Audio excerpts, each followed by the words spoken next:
Assalamualaikum warahmatullahi wabarakatuh. Waalaikumsalam. Alhamdulillahirabbil alamin. Wa bihi nasta'inu ala umuri dunya waddin. Assalatu wassalamu ala asrofil anbiya'i wal mursalin wal aqibatul muttaqin wa la udwana illa 'alal zalimin. Rabbi ishrah li sadri wa yassir li amri wa hlul 'uqdatam min lisani yafqahu qawli. Amma ba'du. Mari kita bersama-sama membaca salawat. Mudah-mudahan kita mendapatkan syafaat Nabi besar Muhammad SAW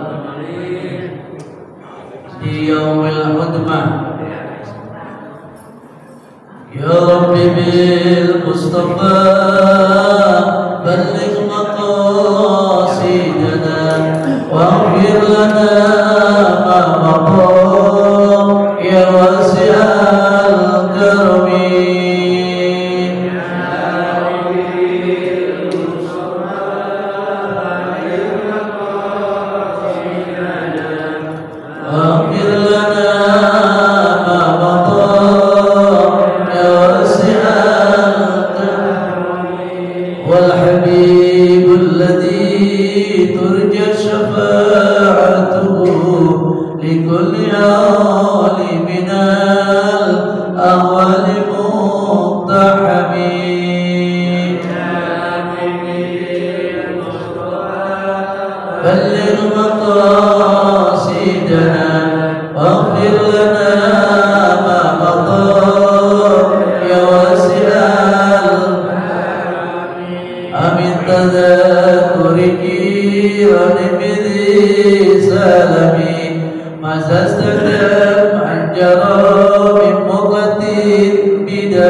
Para jamaah yang saya hormati, puji syukur kita panjatkan kehadirat Allah Subhanahu wa taala.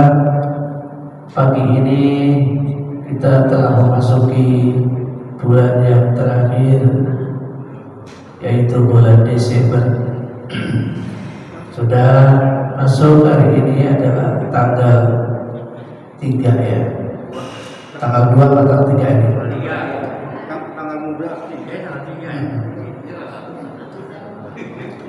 Mudah-mudahan di bulan ini kita semuanya mendapatkan berkah dari Allah Subhanahu wa taala.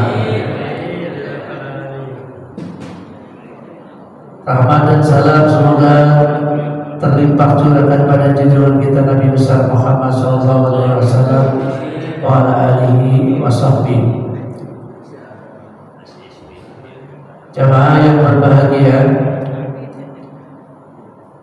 pagi ini kita akan bahas tentang hukumnya berziarah kubur. Hadis Rasulullah SAW berbunyi, kuntu nahaitukum an ziyaratil kubri ala fazurha fa innahu yurikul qalba wa tudmi'ul aina wa tudzakkirul akhirata wa la taqulu hajrun. Ziarah kubur itu ada yang membolehkan, dalilnya ada dan ada yang tidak membolehkan. Kita sebagai umat Islam tidak perlu fanatik. Yang mau ziarah kubur silakan, yang enggak juga silakan. Jangan sampai yang biasanya ziarah kubur menyalah-nyalakan yang enggak ziarah. Sebaliknya, yang enggak mau ziarah kubur menyalahkan yang berziarah. Kuntu itu fi'il madi, asalnya kana yakunu, kaunan wa makanan bahwa kain wa daga makinun. Kun la takun,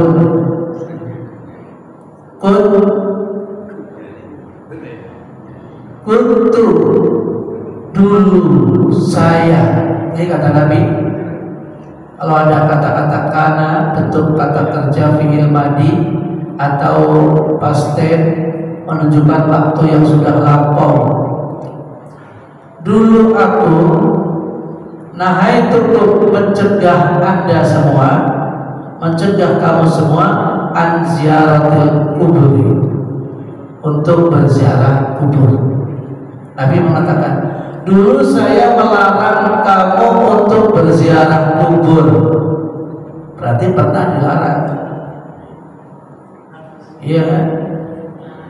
Nah, tapi hadis ini dikeluarkan setelah Nabi hijrah ke Madinah.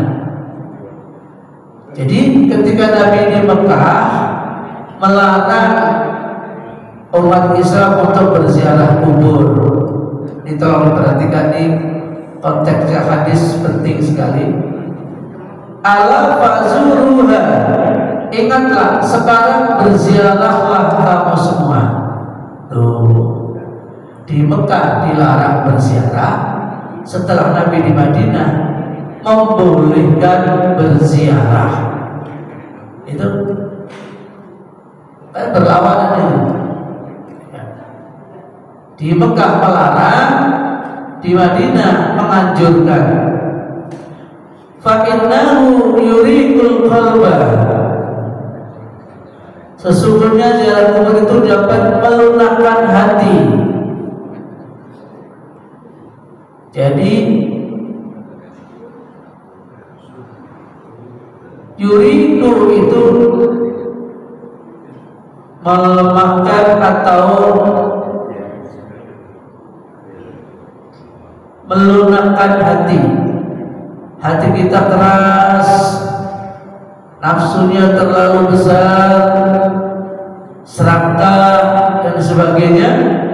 Kalau ziarah kubur ini akan sedikit turun, meredam keserakahan kita, meredam kesombongan kita. Bagaimana tidak? Kita yang sombongnya setengah mati ketika melihat orang tua kita sudah meninggal, ibu kita sudah meninggal, itu jadi ingat bahwa kita suatu saat juga akan seperti ini. Lalu bagaimana anak-anak kita nanti, ada nggak yang doain saya? Bagaimana anak-anak kita, ada nggak yang berziarah ke saya? Sementara saya bisa berziarah ke orang tua, tapi anak-anak kita bagaimana? Nah, di sini mulai timbul kekhawatiran. Wa tudmi'ul aina, di samping yaitu melunakkan hati, menitikkan air mata, menangis, bisa menangis orang itu. Berziarah kubur kita jadi sedih. Wa tudzakirul akhirah, dan mengingatkan pada akhirat. Wala taqulu hajrun, dan janganlah kalian berkata buruk pada saat berziarah. Berziarah di atas batu nisan, di atas pusara orang tua, masih suudzon aja. Ini gara-gara lo bapak gua nih begini. Nah, bapaknya disalahin, orang tuanya disalahin. Jangan. Jadi ziarah kubur itu dianjurkan karena sangat penting sekali, yaitu untuk pengendalian hati kita. Kemudian kita menjadi ingat keluarga suatu saat semuanya akan seperti ini, dan mengingatkan di akhirat nanti bagaimana dengan pertanyaan kubur, kita mampu gak untuk menjawabnya. Man rabbuka wa man nabiyuka wa ma kitabuka wa ma qiblatuka wa man ikhwanuka. Siapa Tuhanmu? Allah Tuhanmu. Wa man nabiyuka, siapa nabimu? Muhammad SAW nabiku. Wa ma kitabuka, apa kitabmu? Al-Quran, kitabmu. Wa ma kiblatuka, apa kiblatmu? Ka'bah, kiblatku. Wa man ikhwanuka, siapa saudara-saudaramu? Muslimin dan muslimat, saudara Islam bukan saudara kandung.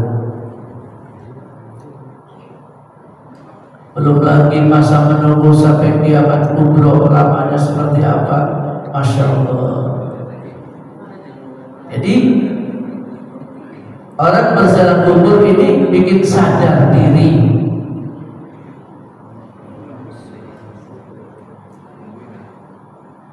Siapa yang sombong kalau sampai ke Mekah, ke Madinah, melihat Ka'bah nggak nangis, nangis lah. Yang selama ini kita kalau sholat menghadap Ka'bah, tapi belum pernah kita melihat Ka'bah dari jarak dekat, dengan mata kepala kita belum pernah kita lihat, baru di TV. Tapi kalau sudah berangkat ke sana umrah maupun haji, di depan mata kita, bahkan kita bisa mencium Ka'bah, Masya Allah, nangis. Mekah Madinah itu bukan dunia, maksud saya bukan akhirat, bukan alam akhirat.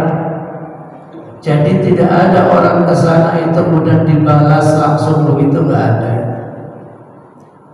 Aduh, saya takut haji, takut umrah, takut. Kenapa? Karena saya di Indonesia banyak dosanya, banyak maksiat, nanti di sana dibalas. Jangan takut. Mekah Madinah itu bukan alam akhirat. Balasan dosa-dosa itu nanti di akhirat, bukan di dunia. Mekah Madinah masih dunia. Ada yang takut, wah, saya pernah nempelin orang, nanti ditempelin di sana, macam-macam. Kapan mau sadar? Kapan mau bertobat? Sementara umrah dan haji adalah puncaknya ibadah.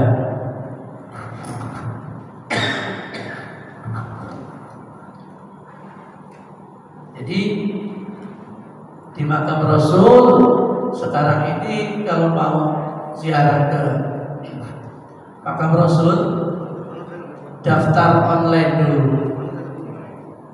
Karena kita grup, jadi kolektif daftarnya secara online. Begitu daftar secara online, di jadwal dapatnya kapan, jam berapa. Mungkin pada asar, mungkin pada maghrib, mungkin pada isya, mungkin jam berapa. Ini terus dijadwal seperti itu. Yang dulu-dulu enggak, masuk lewat bangku salam, lurus, disekat-sekat sampai 3 kali sekat. Nah, sekarang ini di luar, di belakang Masjid Nabawi, berebut yang kebagian panas atau siang hari yang panas, ini antrian. Kalau sudah masuk dikasih waktu paling-paling 5 menit, sholat sunnah 2 rakaat di raudhah, habis itu baca doa. Kadang-kadang belum selesai sudah diusir. Makanya sebelumnya itu harus punya taktik bahwa di situ sholat 2 rakaat, baca doa, sholat lagi, gitu. Supaya kalau orang lagi sholat itu nggak diusir, tapi kalau baca doa kepanjangan diusir. Diperhatiin sama askar. Ini orang baca doa panjang banget ya. Ayo halas keluar. Gantian. Ya memang ada batasnya. Setelah keluar semua baru masuk lagi satu grup 50 orang. 50 masuk, nanti 5 menit atau 7 menit suruh keluar. Ya, ujung-ujungnya ya sampai 10 menit juga ngeluarin ini. 10 menit masuk lagi 50 orang lagi. 5 menit sudah mulai diusir karena ada yang bandel-bandel dikit, sampai 10 menit baru selesai, masuk lagi, terus begitu. Masya Allah. Ibu-ibu juga begitu. Baik, kata Nabi, man zarani ba'da mauti kaman zarani fi hayati. Siapa orangnya yang berziarah kepadaku setelah aku tiada atau setelah meninggal, maka sama halnya mereka datang kepadaku tatkala saya masih hidup. Itu. Saya ulangi, tolong diperhatikan.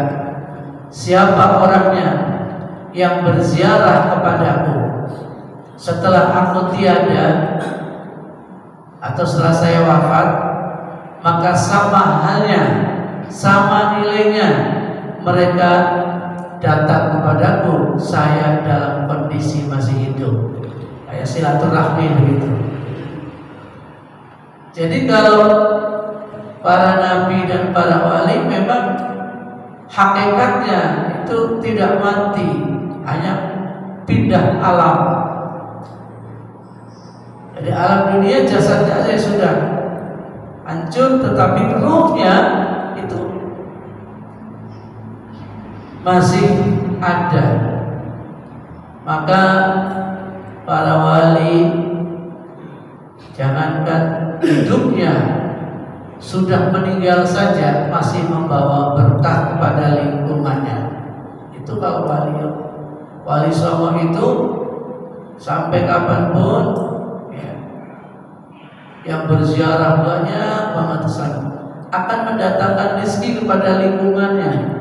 Ya kamar mandinya kepake, ya dagangannya laku, jajanannya, makanannya, semuanya di lingkungannya. Itu sudah mati, sudah beratus-ratus tahun, sudah jasadnya sudah tidak ada. Itu masih bisa memberikan manfaat kepada lingkungan. Apalagi Rasulullah SAW. Makanya dalam ayat ya ayyuhalladzina amanu ista'inu bis-sabri was-salah innallaha ma'as-sabirin wa la taqulu liman yuqtalu fi sabilillah. Jangan kau katakan mereka sudah mati yang memang meninggal untuk sabilillah.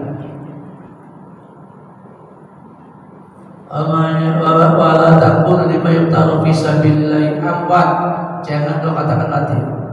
Bal ahya'u, bahkan mereka itu hidup, walakin la tashkurun, meskipun mereka tidak merasakan, meskipun tidak merasakan. Nah, berziarah kubur ini ada tata caranya. Nggak asal datang minta sama yang di kuburan. Ini syirik. Jadi ketika Rasulullah itu melarang kenapa tidak boleh berziarah kubur, karena imannya pada waktu masih di Mekah tipis, bisa terpeleset menjadi jatuhnya syirik. Syirik itu menyekutukan Allah. Kita mestinya mohon minta kepada Allah, ternyata begitu kita di depan makam, di depan kuburan, kuburan itu mintanya kepada yang sudah meninggal. Mbah, ini cucu mau sunat, Mbah. Mohon doain ya Mbah biar lancar semuanya. Ya. Kemudian biar orang-orang yang kondangan banyak ya Mbah. Dan jangan hujan turun. Ini mintanya sama yang meninggal. Ya, ini syirik di sini, mengkhawatirkan sekali. Maka daripada menjatuhnya syirik dilarang oleh Rasul. Udah jangan ziarah. Kalau kayak gitu caranya jangan berziarah. Karena akan minta kepada selain Allah. Begitu hijrah di Madinah, diajarkan akidah-akidah yang benar. Setelah kuat imannya, kuat Islamnya, Anda tahu kalau berziarah bukan minta kepada wali, bukan minta kepada nabi, bukan minta kepada yang meninggal, tapi mintanya kepada Allah. Kalau bisa seperti itu, lakukan berziarah. Kalau belum bisa seperti itu, jangan berziarah. Karena memang nyaris sekali, nyaris.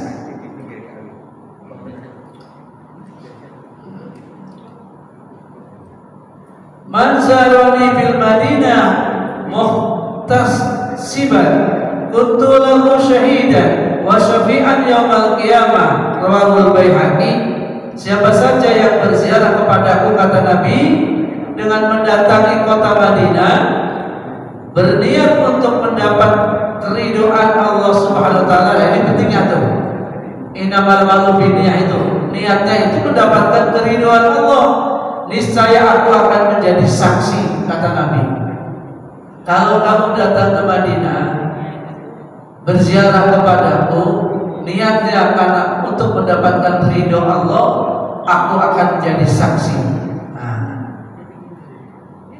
jadi akan menjadi saksi baginya, dan ia akan mendapatkan pertolongan, itu syafaat. Syafaat itu pertolongan pada hari kiamat. Ini penting juga nih, ziarah kepada Rasul. Mau dikatakan ziarah, nah, ngapain? Di sini melarang berziarah. Mau nggak mau kalau sudah sampai di Mekah, di Madinah, ya berziarah kepada Nabi. Raja-raja Arab Saudi yang dimakamkan di Maklah itu tidak diziarahin kayak di Indonesia. Ya. Bahkan istri-istri Nabi termasuk Khadijah al-Kubra, ya, yang dekat juga dengan makamnya Mbah Mun, ya, itu dekat. Karena memang orang Indonesia Mbah Mun itu sangat mengagumi daripada Khadijah, istri Rasulullah ini, dimakamkan di Maklah. Meninggalnya di sana juga. Orang pemerintah sana tahu kalau ini adalah ulama Indonesia, dimakamkan tidak jauh dari makamnya Khadijah. Luar biasa mendapatkan penghormatan, Bapak. Raja Arab Saudi sendiri jauh dari situ, tetapi ulama Indonesia dekatkan kepada Khadijah. Masya Allah. Jarang yang berziarah ke Maklah. Yang di Madinah namanya kuburannya Baqi.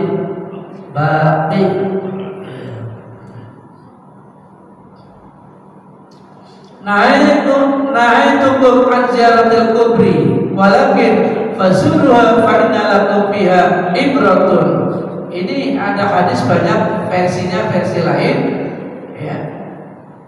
Sama intinya, buntutnya aja ada sedikit beda. Kami pernah melarang kalian berziarah kubur, akan tetapi saat ini hendaklah kalian berziarah. Sesungguhnya berziarah kubur mengandung pembelajaran berharga bagi kalian.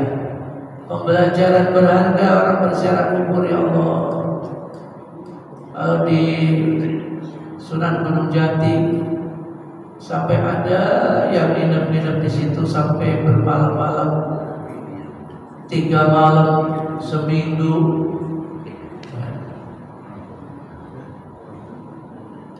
mencari wangsit, mencari jawaban. Hutangnya banyak, ya Allah, gimana supaya cepat-cepat bisa bayar hutang? Apa yang nginep-nginep di kuburan? Bukan itu yang dimaksud. Boleh di situ tuh mau semalam 2 malam, tapi tujuannya bukan karena biar bayar hutangnya cepat atau biar cepat kaya, bukan. Mintanya kepada Allah Subhanahu wa taala. Kenapa sih mesti harus datang? Orang minta kepada Allah di mana aja juga bisa. Nah, ini namanya tawasul itu. Lebih menghormati orang-orang soleh.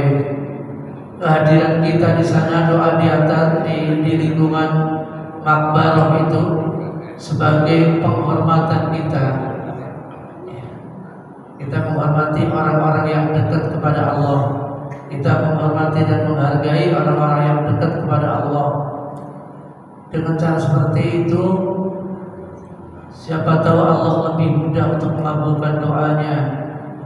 Bukan walinya yang mengabulkan doanya, Allah yang mengabulkan doa kita. Ziarah orang tua nanti nyekar bahasa kitanya. Ini mengingatkan kembali, ya Allah, aku besar seperti ini, aku sukses seperti ini, punya rumah, punya segala-galanya karena didikan Kau, wahai orang tuaku. Ya Allah, jangan sampai lupa ya Allah, ya Allahnya ya. Karena niatnya memang mintanya kepada Allah. Ya Allah, ini adalah sebagai bukti saya berbakti kepada kedua orang tua. Dari Jakarta sampai pulang hanya demi untuk bakti seorang anak terhadap orang tua.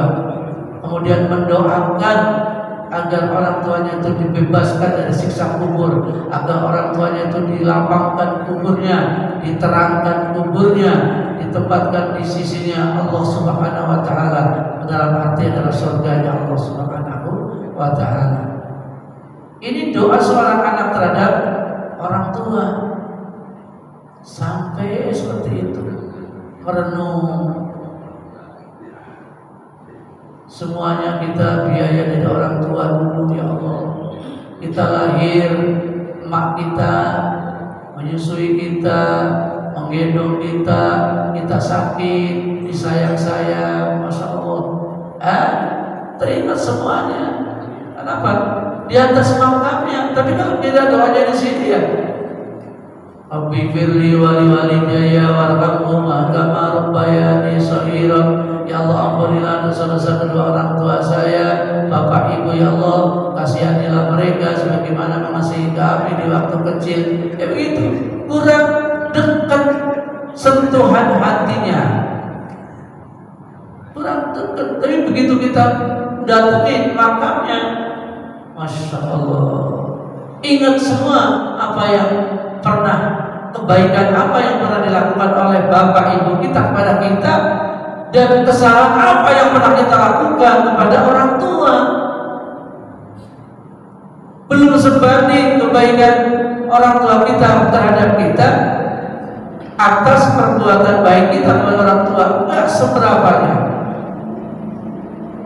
Kasih ibu sepanjang jalan, kasih anak sepanjang galah. Galah itu bambu terbatas, jalan yang terus gak ada batasannya.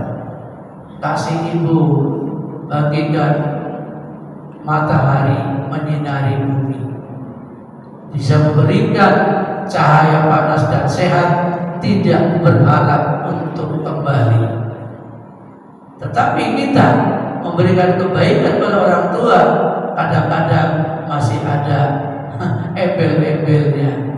Berbaik sama orang tua, biar dikasih warisan lebih gede dan sebagainya. Banyak, ya Allah. Nah, sekarang kita sudah merasakan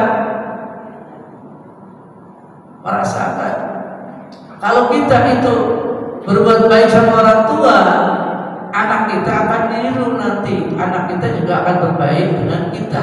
Tapi kalau kita tidak pernah berbuat baik pada orang tua kita yang sudah nggak ada, anak kita kagak niru-niru, nggak bisa. Nah, ini. Baik.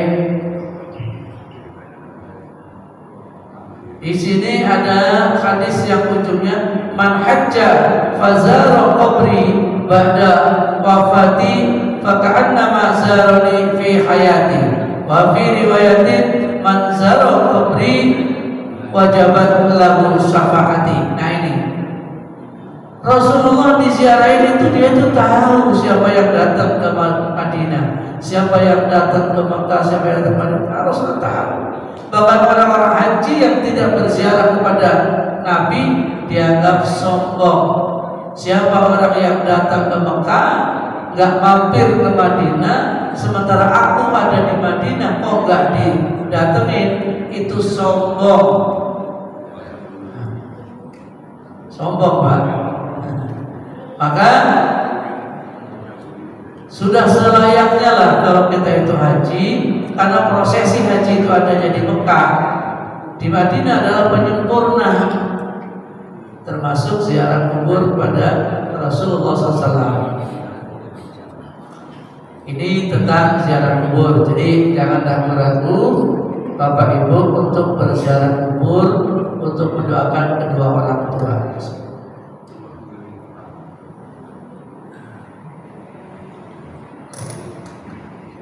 Silakan diminum, Pak. Apa sudah habis? Sudah habis, Bu? Ya. Bismillahirrahmanirrahim.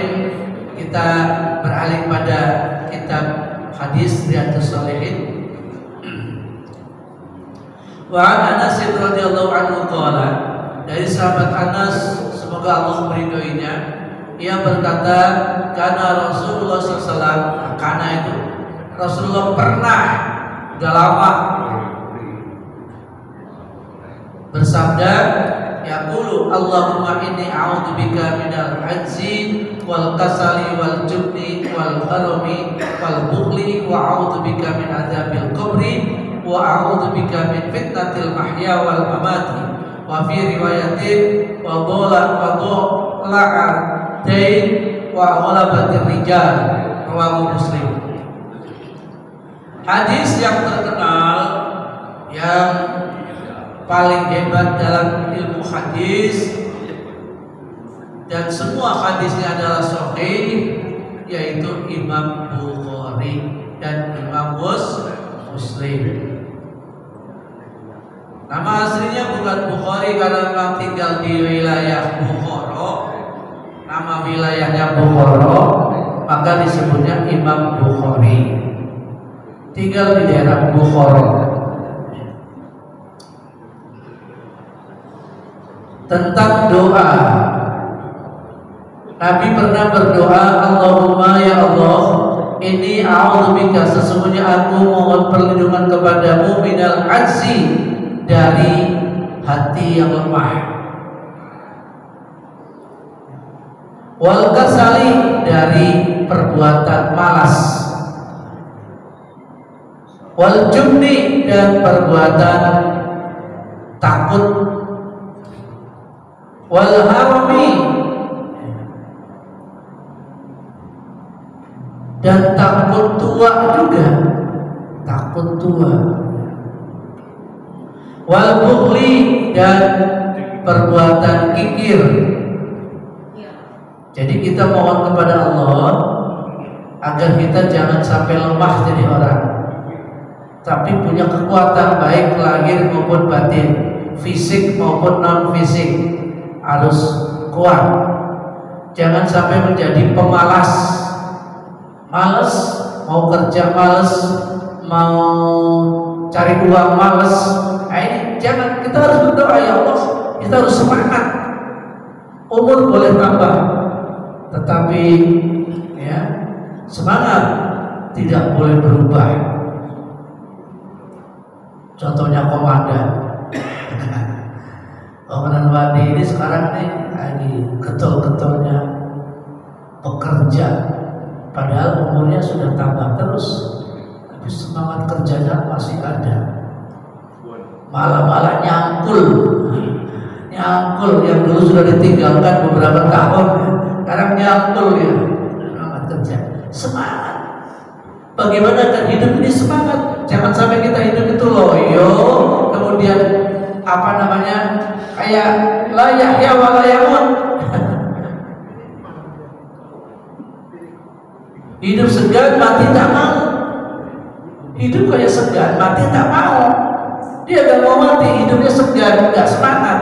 Ini bagaimana? Ini doanya. Allahumma inni a'udzubika minal ajzi wal kasali wal bukhli wal jubni wal harami wal bukhli. Jangan sampai ya Allah saya menjadi orang yang bakhil, orang yang mikir. Ini kita perlu doa itu, ya Allah. Gak berasa, jangan sampai saya jadi orang yang bakhil. Bakhil tentang keuangan, bakhil tentang ilmu, bakhil tentang orang ilmunya banyak tapi gak mau ngajar, gak mau menyampaikan, itu juga bakhil. Wa a'udzubika min adzabil qabri, dan aku mohon ya Allah dengan hindarkan dari siksa kubur. Kemarin tadi ini kaitan dengan ziarah kubur. Jadi, Bu, pernah nggak mimpi dikejar-kejar anjing atau dikejar-kejar orang, dikejar-kejar orang gila? Di mana ngumpet, di mana aja ketahuan itu. Ya Allah, bangun tidur capeknya bukan main. Mimpi ditembak juga pernah. Bangun tidur kaget, masya Allah, ini saya tidur mimpi ternyata. Mimpi digebukin orang pernah. Nah itu dalam kubur itu kalau disiksa itu bagian orang sedang mimpi tapi digebukin sama malaikat. Secara fisiknya nggak masalah, tapi ruh kita capek. Tapi itu digebukin, disiksa di kubur kan capek. Gelap, disiksa, masya Allah. Dan itu tidak ada yang bisa membantu kecuali amal kita masing-masing. Suami amalnya sendiri, istri amalnya sendiri. Jangan istri yang ngandelin amalnya suami. Gak ada itu. Kalau sudah di alam barzakh, di alam kubur, masing-masing bertanggung jawab. Di alam akhirat masing-masing bertanggung jawab. Makanya giliran kalau ada kotak amal bapaknya ngasih, ibunya juga jangan sampai ketinggalan. Oh ini amal saya nanti ini. Dan bapak sudah kasih 20.000 ini. Ya, nggak bisa masing-masing. Ya Bu? Iya. Siksa kubur ini luar biasa. Pernah Rasulullah lewat,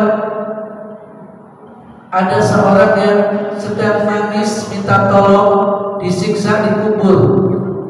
Di kuburan disiksa, Rasulullah dengar minta tolong. Akhirnya apa? Rasulullah datang, dipetiklah sampai itu pelepah korma, ditancapin.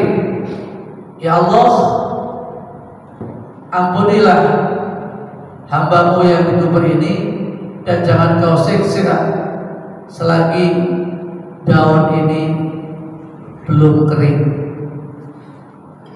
Ini contoh Rasulullah ibaratnya mendoakan kepada orang yang dikubur agar jangan disiksa, karena teriak-teriak kedengeran. Ditancapin itu pelepah kurma di atasnya, didoain. Wa a'udzubika min fitnatil mahya wal mamati, dan kita mohon kepada Allah agar kita terhindar dari fitnah kehidupan dan kematian. Melum mati sudah difitnah banyak orang. Hidupnya tuh tukang korupsi, tukang macam-macam. Lah kalau sudah meninggal masih disebut-sebut juga. Ini kita perlu hindari ya Allah. Kita sudah meninggal masih disebut-sebut orang kejelekannya. Kalau disebut-sebut sama kebaikannya, alhamdulillah. ini dulu nih yang bikin masjid di Masya Allah, si bapak ini, bin ini yang bangun masjid bin. Kesebut kebaikannya, alhamdulillah. Tapi kalau disebut kejelekannya, na'udzubillah, itu namanya fitnah setelah mati. Wa fi riwayatin wa dhul'adain, dan apa?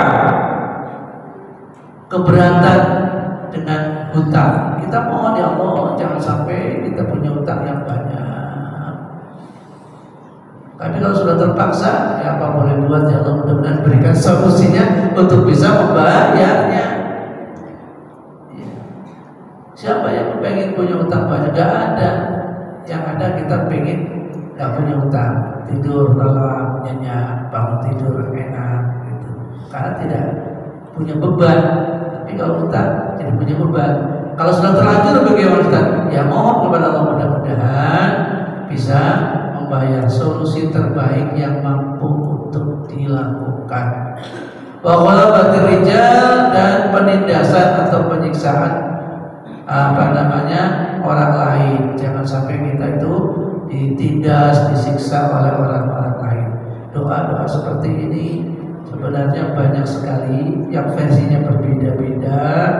Intinya adalah di bab doa ini, karena bahasanya bahasa Arab, hadisnya juga Arab, ada macam-macam. Allahumma firli jiddi wa hasli wa khata'i wa abdi wa kullu dhalika indi, Allahumma a'udhu bi Allahumma anta a'lamu bihi minni, macam-macam. Ini doa semuanya. Allahumma inni a'udzubika min syarri ma alimtu wa min syarri ma lam a'mal.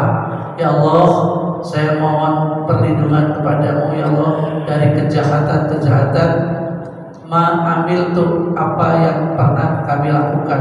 Maksudnya itu kejelekan-kejelekan apa yang kami lakukan, agar jangan sampai terjadi. Wa min syarri ma lam a'mal, yaitu perlindungan dari kerjaan-kerjaan yang tidak baik. Apa yang kita kerjakan adalah yang baik-baik. Maka doa ini, Allahumma inni a'udzubika min zawalil nikmatik. Ya Allah, jangan kau cabut kenikmatan yang kau berikan pada kami. Jadi biar kita itu senang terus, nikmat terus, nggak perlu. Fatahawuli afiatika. Bahasa kita aja, bahasa Indonesia. Kalau bahasa Arabnya nggak bisa, lengkapilah doa kita. Lengkapi. Ya Allah, aku mohon perlindungan darimu ya Allah, dari ilmu yang tidak bermanfaat. Nah ini penting. Kita sekolah terus, kuliah jalan terus, tapi tidak pernah mohon kepada Allah kalau ilmunya supaya bermanfaat. Khairun nas al-qawm minas, sebaik-baik manusia yang berguna bagi orang lain. Kita pintar, tapi kalau tidak bermanfaat, ilmunya buat apa? Tidak berguna. Justru untuk pinterin orang lain, pinternya untuk pinterin orang lain, ini malah berbahaya. Kita mohon kepada Allah, ya Allah, mudah-mudahan ilmu kita bermanfaat. Jangan sampai ilmu kita itu tidak bermanfaat, sekecil apapun.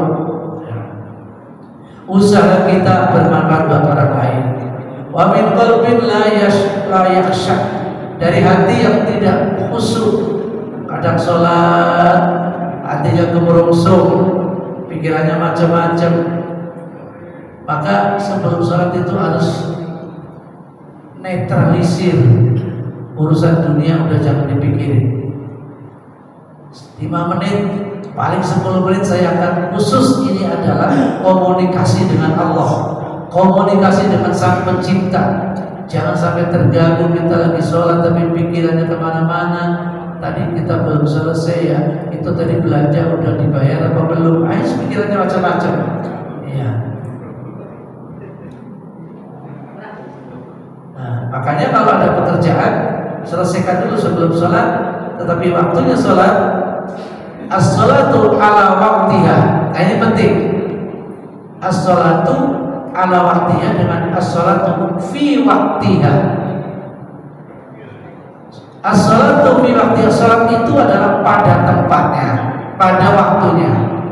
Tapi kalau pakai ala, itu pakai ala. Beda faedahnya dengan fi. Ini belajar ilmu alatnya nih. Salat itu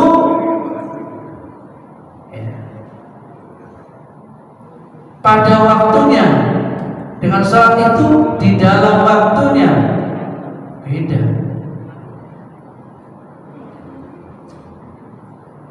Maka hadis itu ada yang artinya saling mendukung, ada yang artinya saling melonggarkan, bukan saling melonggarkan, dilonggarkan. Quran saja ada nasih mansukh. Ayatnya bunyinya seperti itu, tapi itu sudah dimansukh, dihapus oleh ayat lain. Seperti contohnya begini, minuman keras itu ada manfaatnya sedikit, tapi bahayanya banyak. Itu. Ini ayat ini ketika turun di Mekah, minuman keras memang ada manfaatnya sedikit dan bahayanya lebih banyak. Seolah-olah kita suruh pilih, lo pilih yang mana? Mau pilih manfaat sedikit bahayanya banyak, atau mendingan tinggalin itu minuman? Tapi begitu sudah di Madinah, ayatnya innamal khamru wal maisiru wal azlamu rizqun min amali syaitan. Sesungguhnya khamar, arak itu sudah mengadu nasib, judi termasuk adalah perbuatan syaitan, dan itu adalah hukumnya haram. Jangankan sampai memabukkan segelas dua gelas, setetes pun haram. Ini jadi nasihat dari ayat itu sudah bukan tidak berguna ya. Artinya apa? Sudah ada kelanjutannya yang mengatakan tinggalkan sajalah. Karena apa? Karena itu juga perbuatan haram. Tadinya belum ada kata-kata haram itu, tapi setelah di Madinah ada kata haram, itu dilarang keras. Makanya kalau kita sumber hukumnya hanya Quran hadis, itu kurang, terlalu dangkal. Quran dijelaskan oleh hadis, itu masih kurang. Menurut Imam Syafi'i masih kurang jauh. Harus menggunakan apa? Akal. Nah, akal-akal ini dari beberapa ulama-ulama dulu yang menguasai beberapa ilmu, kumpulan daripada pendapat-pendapat ulama secara kolektif, itulah disebutnya namanya ijma. Apa? Ijma. Kumpulan pendapat ulama secara kolektif disebut ijma. Sholat itu perintahnya di Al-Quran sampai lebih dari 50 kali. Aqimis sholat, ya, dirikan sholat, aqimus sholat, dan macam-macam banyak. Tapi yang menjelaskan sholat itu 17 rakaat itu nggak ada. Hadis adanya selalu kamar yang musalli, salatlah kamu sebagaimana engkau melihat aku salat. Yang menerangkan rukunnya salat tidak ada. Rukunnya salat tidak ada dalam Quran, tidak ada dalam hadis. Yang ada dalam ilmu fikih, yaitu ijma, kumpulannya para ulama berpendapat. Kemudian akal secara individual itu disebut qiyas. Disebut qiyas. Qiyas dibagi-bagi, ada yang qiyas burhani. Contoh qiyas kenyataan,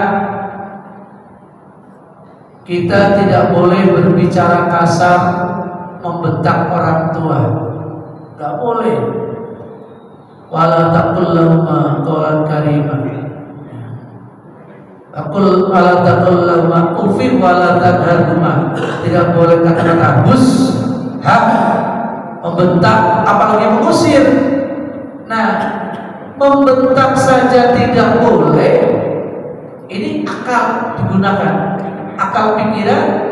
Secara analogi, kita tidak boleh membentak orang tua, apalagi mengusir, apalagi menempel. Jelas tidak boleh. Jangan kita pura-pura bego. Dilarang membuang sampah di sini. Oh, sampah jangan dibuang di sini. Dilarang keras membuang sampah di sini. Kalau keras-keras nggak boleh, pelan-pelan berarti boleh. Ini kan geblek namanya. Geblek gitu. Dilarang sama sekali membuang sampah di sini. Kalau buang duit boleh nggak? Sampah aja nggak boleh, apalagi duit. Ya kalau ada yang buang duit di situ kan goblok juga begitu kan. Kalau sampah aja nggak boleh dibuang di situ, apalagi duit dibuang. Ini analogi itu kias, itu kias. Walau taqrabu zina, jangan kau mendekati pada perbuatan yang menyebabkan zina. Oh, yang dilarang kan nggak boleh itu. Kenapa? Ia mendekati perbuatan zina. Tapi kalau zinanya boleh dong. Nah ini geblek juga ini. Oh, mendekati yang perbuatan yang menyebabkan zina saja tidak boleh, apalagi berbuat zinanya. Nah, itu jelas-jelas dilarang. Ini namanya kias. Ada orang jual minuman keras. Di situ bahwa minuman keras itu terbuat dari anggur antara lain, ya, dan buah-buahan. Setelah dikemas menjadi minuman keras, dipakai, diminum adalah sehat. Qurannya dulu begitu, berpedoman seperti itu. Sampai sekarang ada ulama yang menafsirkan bahwa sabu-sabu itu tidak haram, pil BK tidak haram, karena Al-Qur'annya itu adalah khamr yang haram, arak. Jadi kalau ganja, sabu-sabu, topi miring, pakai sejenisnya itu tidak haram buat dia. Dia tahu arti Al-Quran, tapi cara menafsirkannya itulah yang membuat orang menjadi beda-beda pendapat karena dalam menafsirkannya itu. Gak cukup Quran doang, makanya butuh ilmu usul fikih dan sebagainya. Kullu muskirin haramun. Setiap yang memabukkan itu haram, apapun jenisnya, termasuk ganja juga. Kalau miskirin, gak kontekstual, harus khamar doang. Yang lainnya yang memabukkan juga haram. Alhamdulillah. Kalau sudah bicara ilmu, cepat banget waktunya ya. Baiklah, diberi kesempatan untuk tanya jawab. Silakan Bapak-bapak.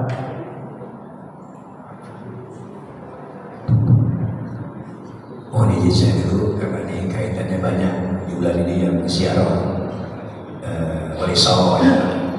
Ya. Jadi mungkin yang dibolehkan kita berdoa di tempat-tempat yang barokah atau keramat, gitu, diantaranya di tempat-tempat makam wali, adalah doa kita langsung kepada Allah dengan mengambil barokah kekasih Allah itu walinya. Itu dia. Ya kita mengambil momen karena berada di tempat kekasih Allah itu para wali, ya tanya wali Songo. Kita berdoa Allah, ya Allah, mohon saya kabulkan sesuatu dengan mengambil keberkahan atau keramat kekasihmu yaitu di makam wali. Itu tadi kali wali ya. Ya, itu aja saya takut para melenceng yang jarang bertanya Mbah atau wali Songo. Itu aja yang saya masih. Baik. Jadi tambahan penjelasan bukan pertanyaan, karena mungkin ada di antara saudara-saudara kita yang mau ziarah wali Songo dalam waktu dekat. Jangan sampai tergelincir iman kita. kuncinya adalah istighfar. Astagfirullahaladzim, kenapa saya jadi minta sama wali ini ya? Nah itu kuncinya istighfar. Andai kan terlintas sedetik terlintas dalam hati kita, itu segera istighfar, mohon pada Allah, ya Allah, dengan saya berziarah ke makam Wali Songo ini, aku mohon kepadamu ya Allah, mudahkan segala urusan saya. Nah, gitu. Mohonnya, mintanya kepada siapa? Allah. Jangan minta kepada yang sudah meninggal. Otomatis karena itu adalah wali Allah, di mana para wali itu mendapatkan karomah yang bahasa Indonesia keramat, maka dengan karomahnya para wali Allah akan bisa Allah lebih memudahkan dikabulnya permintaan. Terima kasih. Ada lagi? Silakan Pak Haji. Assalamualaikum warahmatullahi wabarakatuh. Waalaikumsalam warahmatullahi wabarakatuh. Sebelumnya saya ingin menyarankan kepada DKM supaya juga setiap Jumat diumumkan juga bahwa terutama bagi mereka yang sedang batuk atau pilek, kalau bisa disarankan tetap pakai masker, ya. Karena kalau menurut ketentuan katanya kalau di ruangan itu tetap wajib pakai masker. Yang kedua, pertanyaan saya sederhana saja. Kami ingin tahu usul fikih itu atau fikih itu berasal dari mana? Gitu. Ya. Kenapa ada timbul ilmu usul fikih dan fikih? Apakah itu merupakan penafsiran daripada para ulama atau memang ada yang tersendiri? Terima kasih. Wassalamualaikum warahmatullahi wabarakatuh. Waalaikumsalam warahmatullahi wabarakatuh. Terima kasih. Ya, memang sekarang ini banyak yang lagi batuk. Tadi barusan saya ngobrol sama Pak Gaus, lagi musim batuk, tidak sembuh-sembuh. Istri saya juga masih batuk-batuk terus, kalau batuk krek terus ya. Jadi tak cuaca barangkali yang memang sedang pancaroba. Nanti Pak Sultannya dengar nggak nih Pak Sultan? Halo Pak Sultan. Jumat, ya supaya diumumkan selalu pakai masker, terutama yang batuk ya. Terutama yang batuk, kalau yang sehat mau nggak pakai silakan. Yang merasa memang lagi kurang sehat supaya tidak menular pada yang lain. Tapi memang penyakit batuk mudah sekali untuk menular. Itu penting memang. Masih kita masuk bank aja masih pakai masker. Masuk apa namanya? Kemarin kita di hotel Merapi Merbabu, masuknya pakai hotel, begitu sudah di dalam sudah enggak. Ya karena rame-rame dalam ruangan besar. Kemudian di kantor-kantor masih pakai. Tadi malam Pak Camat masih pakai. Pak Camat masih pakai. Iya, karena saya sedang batuk. Baik, terima kasih Pak Haji untuk sarannya. Insya Allah nanti akan dilaksanakan oleh Pak Sultan yang biasa ngomongin di hari Jumat. Yang kedua, pertanyaannya memang ringan tapi jawabannya yang berat Pak Haji. Jadi ilmu fikih itu adalah cabang daripada ilmu-ilmu lain yang sumbernya dari Al-Quran dan hadis. Setelah orang-orang itu mempelajari Al-Quran, hafal Al-Quran, bolak-balik dan sebagainya, hadis juga begitu, masih belum cukup untuk memahami itu, maka akalnya berpikir. Kalau sendirian itu takut salah, ijtihad mereka, kumpulin orang-orang pintarnya, bagaimana dengan hukum-hukum ini? Oh, kalau begini, begini. Maka inilah disebut ijma, kumpulan pemikir para ulama. Ini ijma inilah munculnya dengan bahasa Arab, yaitu ilmu fikih. Ilmu fikih itu harus ada usul fikih. Usul fikih itu adalah pembanding. Karena zaman terus berputar, ya, ada pembanding. Pendapat Imam Malik, senggolan suami istri yang sudah wudu, Imam Malik nih ya, Imam Malik nggak batal kalau tidak nafsu, nggak ada rasa ser, nggak batal. Tapi Imam Hanafi juga begitu, ya. Imam Hanafi walaupun Imam Hanafi itu tidak batal kalau tidak sengaja. Senggolan nggak sengaja nggak batal. Imam Syafi'i mau disengaja, mau tidak, mau ada rasa serta tidak, kalau tidak ada penghalangnya, kulit dengan kulit batal. Itu. Jadi dari sisi batalnya wudu saja berbeda-beda. Itu Imam Bukhari masa hidupnya itu jauh dari Imam Syafi'i dan Imam Maliki. Imam Maliki adalah gurunya Imam Syafi'i. Dari periode Imam Syafi'i ke Imam Bukhari ratusan tahun. Imam Bukhari itu mengambil pendapat-pendapat imam-imam terdahulu, salah satunya Imam Syafi'i. Jadi muridnya Imam Syafi'i yaitu Imam Bukhari. Di buku Al-Bukhari bahwa madhab Syafi'i itu mazhab Syafi'i.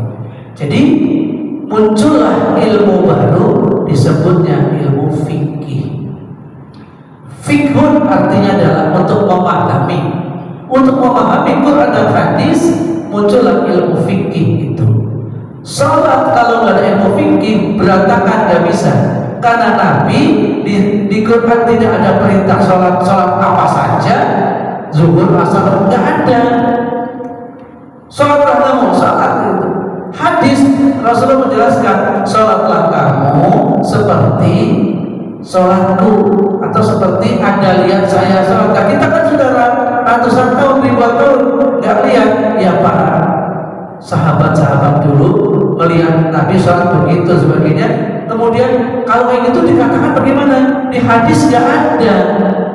Kalau sholat itu harus rukuk, ini bacaannya rukuk apa, bacaan sujud apa, itu adanya di ilmu fikih. Cara memahami Quran dan hadis fikhun, yaitu fikih. Lalu cara memperlakukan fikih ini hukum dengan hukum, kaul jadid dan kaul qadim, pendapat lama dan pendapat baru. Imam Syafi'i saja kan pindah dari wilayah satu, pendapatnya dulu begini, ke wilayah yang baru pendapatnya lain lagi. Bukan bertentangan, tetapi paling tidak ada kalanya memperketat, ada kalanya melonggarkan. Gitu. Bayi tabung di Quran nggak ada, di hadis nggak ada, cari sampai manapun nggak pernah ada. Tetapi para ulama membolehkan. Bagaimana dibolehkannya dengan cara apa? Asal spermanya suaminya. Kalau bukan sperma suami, ya nggak boleh. Sperma orang lain digabungkan dengan wanita untuk ditabung, haram hukumnya, tidak boleh. Sama juga perzinahan, menjual sperma juga haram. Pernah satu saat Habibi, ya, ada yang kepengen membeli miliaran spermanya, Habibi saya beli sekian miliar, haram, nggak boleh. Ya hanya untuk orang yang dinikahi boleh suami istri. Jadi peraduan itu yang membolehkan adanya bayi tabung ilmu fikih, yang membolehkan adanya cangkok ginjal ilmu fikih, yang membolehkan adanya cangkok mata atau mata orang lain dipasang di mata seorang ilmu fikih itu. Jadi memang kalau nggak ada ilmu fikihnya itu secara kolektif. Kalau secara individual tadi analogi itu adalah pendapat masing-masing madhab yang beda-beda tadi itu. Menurut Malik nggak batal, menurut Syafi'i batal. Itu secara individunya. Itu. Baik, ada lagi? Cukup? Ya. Mudah-mudahan semakin hari kita semakin bisa memahami bahwa Islam itu rahmatan lil alamin. Untuk siapa saja dengan paham apapun. Kemarin kita